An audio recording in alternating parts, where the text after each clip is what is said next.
Hello friends, welcome back to the channel. मैं रोविंद दीवान आपका स्वागत करता हूं। और भाई इस वीडियो में हम बात करेंगे चाइना के अप्रूव्ड वीज़ा के बारे में, चाइना के टूरिस्ट वीज़ा। ठीक है, दो ये हैं और भाई दो वीज़ा ये हैं।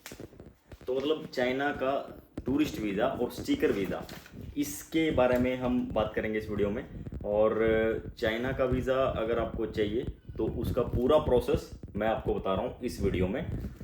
अगर आपकी ट्रैवल हिस्ट्री नहीं है, ठीक है, बिल्कुल फ्रेश पासपोर्ट है और आप स्टार्ट करना चाहते हो कि भाई मुझे थोड़ा सा ट्रैवल हिस्ट्री बनानी है और कैसे मैं अपनी जो प्रोफाइल को थोड़ा सा इम्प्रूव कर सकता हूँ ट्रैवल हिस्ट्री के साथ with the benefit of sticker visa, तो उसके बेनिफिट क्या हैं और उसी के बारे में थोड़ा सा हम इस वीडियो में बात करेंगे पूरा। और चाइना का वीज़ा लेने के लिए आपको क्या करना पड़ेगा वो भी सारा मैं आपको बताऊंगा। उससे पहले आपको क्या करना है भाई, इंस्टाग्राम का लिंक है डिस्क्रिप्शन में भी और वीडियो स्क्रीन पे भी आ रहा होगा, तो वहाँ पे आप हमें फॉलो करके मैसेज कर सकते हैं। वहाँ पे डिटेल्स आपको शेयर हो जाएंगी कि कैसे आप लोग को ये वीज़ा। हम इस वीडियो में बात कर रहे हैं भाई अप्रूव्ड चाइना के वीज़ा के बारे में।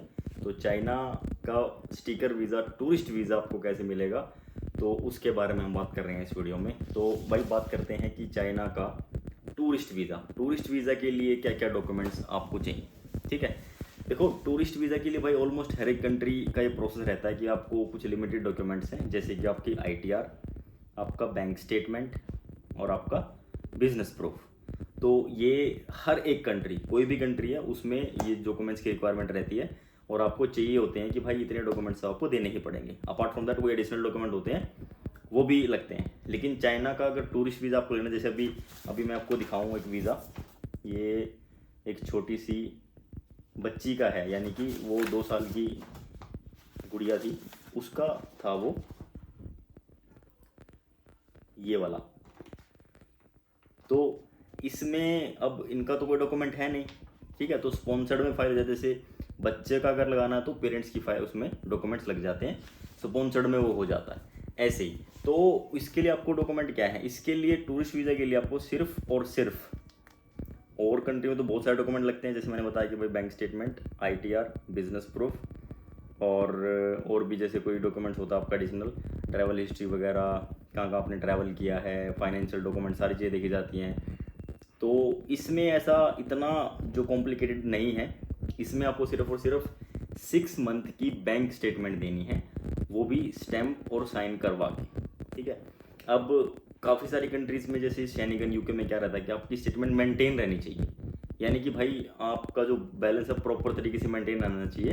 3 महीने से एटलीस्ट आपके अकाउंट में 2.5-3 लाख रुपए, 4 लाख रुपए, 5 लाख रुपए पड़े हों, तब वो आपको फाइल को अच्छी से कंसीडर करते हैं और आपको वीज़ा जो मिलने की पॉसिबिलिटी वो बढ़ जाती है। लेकिन चाइना में ऐसा नहीं है, सिर्फ 1,60,000 रुपये आपके अकाउंट में होने चाहिए। वो फ्रेश भी चल सकते हैं, वो पुराने भी हो सकते हैं, कोई मैटर नहीं है। सिर्फ 6 मंथ की बैंक स्टेटमेंट आपको स्टैम्प और साइन करवा के देनी है अगर आपको टूरिस्ट वीज़ा अगर चाहिए तो। स्पेशली 2 कैटेगरी जैसे मैंने बताई थी पिछली वीडियो में भी, एक होती है भाई बिजनेस वीज़ा, एक होती है टूरिस्ट वीज़ा। तो आपको बिजनेस का वीज़ा लेना ही नहीं है। अब वैसे कई सरबंद यही पूछ रहे थे कि यार इनमें दोनों में कोई डिफरेंस है, अगर वीज़ा ले तो कोई मतलब एंट्री में कोई प्रॉब्लम तो नहीं होती। देखो बिजनेस वीज़ा जो होता है वो बिजनेस कम टूरिस्ट होता है, बिजनेस के साथ साथ वो टूरिज्म वीज़ा भी। तो उससे आप बिल्कुल ट्रैवल कर सकते हो, ज़रूरी ही नहीं है कि भाई आपको बिजनेस ही करना है, ठीक है ना, ये कोई ज़रूरी नहीं होता। दूसरी चीज़, टूरिस्ट वीज़ा तो फिर होता ही टूरिज्म के लिए, और आप एंट्री बाय लैंड बॉर्डर लो या फिर आप बाय एयर लो तो वो भी कोई मैटर नहीं है। ठीक है, अब हम बात करते हैं थोड़ा सा ट्रैवल हिस्ट्री के बारे में। काफ़ी सारे बंदे इसके बारे में पूछते हैं। भाई अभी रिसेंटली अपने सब्सक्राइबर थे कि वो पहुँचे चाइना और वीज़ा लेके वो गए ग्वांजू, वहाँ पे उन्होंने ट्रैवल किया, घूमे फिरे, और उसके बाद उन्होंने जाते टाइम जो है इंक्लूड किया थाईलैंड, और आते टाइम उन्होंने इंक्लूड किया अपनी आइटनरी में मलेशिया। अब ये थाईलैंड और मलेशिया दोनों ही कंट्री ऑन अराइवल हैं और वीज़ा फ्री भी है, यानी कि जो पहले 2,000 2,500 रुपये 4,000 रुपये लगते थे अब वो भी नहीं लगते। तो आप चाइना के साथ 1-2 कंट्री और कोलैब कर सकते हो, वीज़ा फ्री है। या फिर वीज़ा ऑन अराइवल अगर आपको लेना है तो वहाँ पे इंडोनेशिया भी आप कोलैब कर सकते हो साथ में। तो ऐसे चाइना के वीज़ा का आप यूटिलाइज कर सकते हो, यानी कि उसका फ़ायदा उठा सकते हो नियर बाई जो कंट्री हैं उनका ऑन अराइवल वीज़ा लेके। इससे आपको फ़्लाइट भी सस्ती पड़ती है, इससे आपकी ट्रैवल हिस्ट्री भी इम्प्रूव होती है और 2-3 कंट्री का आपका ट्रैवल हो जाता है। ट्रैवल इम्प्रूव करने का मतलब क्या है कि भाई जैसे आप यहाँ से चले गए, ठीक है, यहाँ से आपने थाईलैंड घूम लिया, बैंकॉक घूम लिया, पताया घूम लिया, फिर कहीं और घूम लिया, वहाँ से फिर आप आगे चाइना चले गए, चाइना आपने ट्रैवल कर लिया। जब आप आ रहे थे वापस तो आपने साथ में मलेशिया को इंक्लूड कर लिया। और ये आइटनरी भाई आप पहले ही बनेगी, यानी कि जाने से पहले ही बनेगी। ये नहीं कि भाई आप पहले अब थाईलैंड जाओ और रिटर्न टिकट इंडिया में ना दिखाओ, क्योंकि इंडिया में तो मैंडेटरी है भाई, आपको वापसी की जो टिकट है वो दिखानी पड़ती है, ये ज़रूरी है। तो अब जो आइटनरी है पहले ही लेके चलो और रिटर्न जो है आप इंडिया की दिखा दो। वो सेम एयरलाइन के डिफरेंट किया, इतना फ़र्क नहीं पड़ता। अगर आप एशिया में अगर जा रहे हैं तो वो आप दिखा सकते हो, कोई इतनी बड़ी प्रॉब्लम नहीं, इतना बड़ा इशू नहीं है। अगर आप जब वहाँ पे जाके अब ट्रैवल हिस्ट्री घूम के आते हैं, तब आप किसी अच्छी कंट्री का, बड़ी कंट्री का अप्लाई करो, थोड़ा सा वेट करके। वेट क्यों करना है आपको? अपनी स्टेटमेंट भी तो मेंटेन करनी है आपको, फाइनेंस भी तो मेंटेन करना है, अपने डॉक्यूमेंट्स भी है वो भी तो मेंटेन करने हैं, तभी तो आपको वीज़ा मिलेगा ना। अब ये तो है नहीं कि भाई आप घूम के आए, बैलेंस आपके अकाउंट में पड़ा है 50,000 रुपये और आपने सीधा उठा के अप्लाई कर दिया शैनिगन, तो वो रिफ्यूज़ ही होएगा भाई, वो वीज़ा नहीं मिलेगा। तो बहुत सारी चीज़ें हैं जो आप लोग धीरे धीरे सीखते हैं, जैसे इमिग्रेशन का प्रोसेस, बोर्डिंग पास लेने का प्रोसेस, किसी कंट्री में घूमने का प्रोसेस, काफ़ी सारी चीज़ें हैं। तो इस चाइना के वीज़ा से आप ये बेनिफिट ले सकते हो, ठीक है। तो अब हम बात करते हैं कि भाई कौन बंदा इनको अप्लाई कर सकता है, कौन बंदा नहीं कर सकता, ठीक है। एज ग्रुप लिमिट का कोई मैटर नहीं है, कोई भी अप्लाई कर सकता है, ठीक है। चार्जेस मैंने मोस्टली लोगों को बता ही रखे हैं भाई। देखो एक्चुअली ना सर्विस के चार्जेस हैं, और मेरा भी डायरेक्ट नहीं है, मैं भी किसी कंपनी के थ्रू ये सर्विस आप लोगों को प्रोवाइड कर रहा हूँ। यानी कि आपको घर बैठे, मान लो कि भाई आप रहते हैं यूपी में या एमपी में रहते हैं, या फिर आप कलकत्ता या कहीं पे भी रहते हैं। अब मान लो कि आप वहाँ से आ गए आप दिल्ली, आपने फ़ाइल खुद ही बना ली, खुद ही आपने सारी फाइल रेडी कर ली। आप दिल्ली वहाँ से आप आ गए, टिकट बुक करे या फ्लाइट बुक करके, कुछ भी करके अब दिल्ली में आप 1-2 दिन रुकोगे भी, आपको फाइल जो है सबमिट करनी है, सेम डे तो वापस जा नहीं सकते इतनी दूर से आएंगे तो वहाँ पे आपने फाइल सबमिट करी, वहाँ पे आप चले गए, और उसके बाद 2 से 3 दिन आपके लग गए। तो रहना, खाना प्लस आपका टाइम जो सबसे ज़्यादा इंपॉर्टेंट है मेरे हिसाब से, तो वो आपका लग गया। अब उसको आप कैलकुलेशन कर लो, और या फिर आप घर बैठे बैठे आपको क्या करना है, जैसे आपका पासपोर्ट है, कुरियर कर देना है, कुरियर कर दो आप, आपका काम ख़त्म। सिर्फ वहीं तक आपका काम था।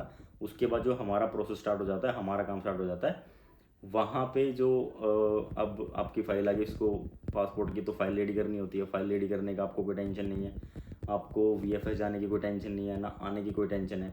तो सारा पूरा कलेक्शन, फ़ाइल रेडी करने से, सबमिट करने से, कलेक्शन का जो प्रोसेस होता है पूरा वो हम करते हैं। विद इन अ वीक, 1 हफ्ते के अंदर आपको वीज़ा मिल जाता है। जैसे ही आपको वीज़ा मिलेगा, आपको जो रिमेनिंग पेमेंट है हाफ, वो आपको करनी होती है, देन आपको पासपोर्ट कुरियर कर दिया जाता है। तो भाई घर बैठे प्लस, या फिर आप वहाँ से आओ, यहाँ पे अपना टाइम लगाओ, खाना पीना लगाओ, अपना जो है पैसे लगाओ, और उसके बाद आप खुद सबमिट करो।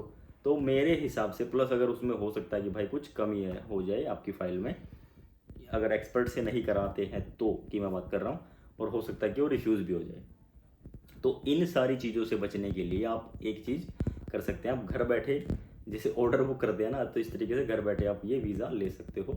सो ये लेने के लिए आपको करना क्या है, डिस्क्रिप्शन में लिंक है इंस्टाग्राम का, वहाँ पे आपको फॉलो करके मैसेज करना है। जैसे आप मैसेज करेंगे तो आपको रिप्लाई मिल जाएगा, और वहाँ पे आपको सारी डिटेल्स, एड्रेस वगैरह जो भी है वो शेयर हो जाती हैं, और उस पर आप जाके अपना जो पासपोर्ट है आप कुरियर कर सकते हैं। और सेम जब वीज़ा लग जाएगा तो हम भी आपको आपके एड्रेस पे कुरियर कर देंगे, और आपको रिसीव हो जाएगा विद इन 7 to 10 डेज़। तो पूरा प्रोसेस इतने दिन का ही है ये। तो अगर किसी को ये सर्विस लेनी है, कोई करवाना चाहता है भाई, तो वो आप हमसे कांटेक्ट कर सकते हो इंस्टाग्राम के थ्रू, मैंने बता दिया कैसे करना है। और भाई बहुत सारे बंदे ये पूछते हैं कि भाई मिलना तो भाई देखो थोड़ा पॉसिबल नहीं हो पाता, बट हाँ आप इंस्टाग्राम पे ज़रूर बात कर सकते हैं, कोई डाउट भी आपका अगर रहता है तो भाई ऐसे वीडियोस इंटरनेशनल ट्रैवल से रिलेटेड, वीज़ा से रिलेटेड हम डालते रहते हैं। आपका अपना चैनल है भाई, इतने टाइम से आप लोग देख ही रहे हैं, लोगों की हेल्प भी बहुत करी है, तो इससे आप जुड़ सकते हो। अगर अच्छा लगे तो आपका अपना चैनल है, शेयर भी कर सकते हो वीडियो, जिसको चाइना का वीज़ा चाहिए, कन्फ्यूज़न है, कोई डाउट है, या फिर घर बैठे वीज़ा चाहिए, तो डेफिनेटली पॉसिबिलिटी है कि आपको मिल जाएगा।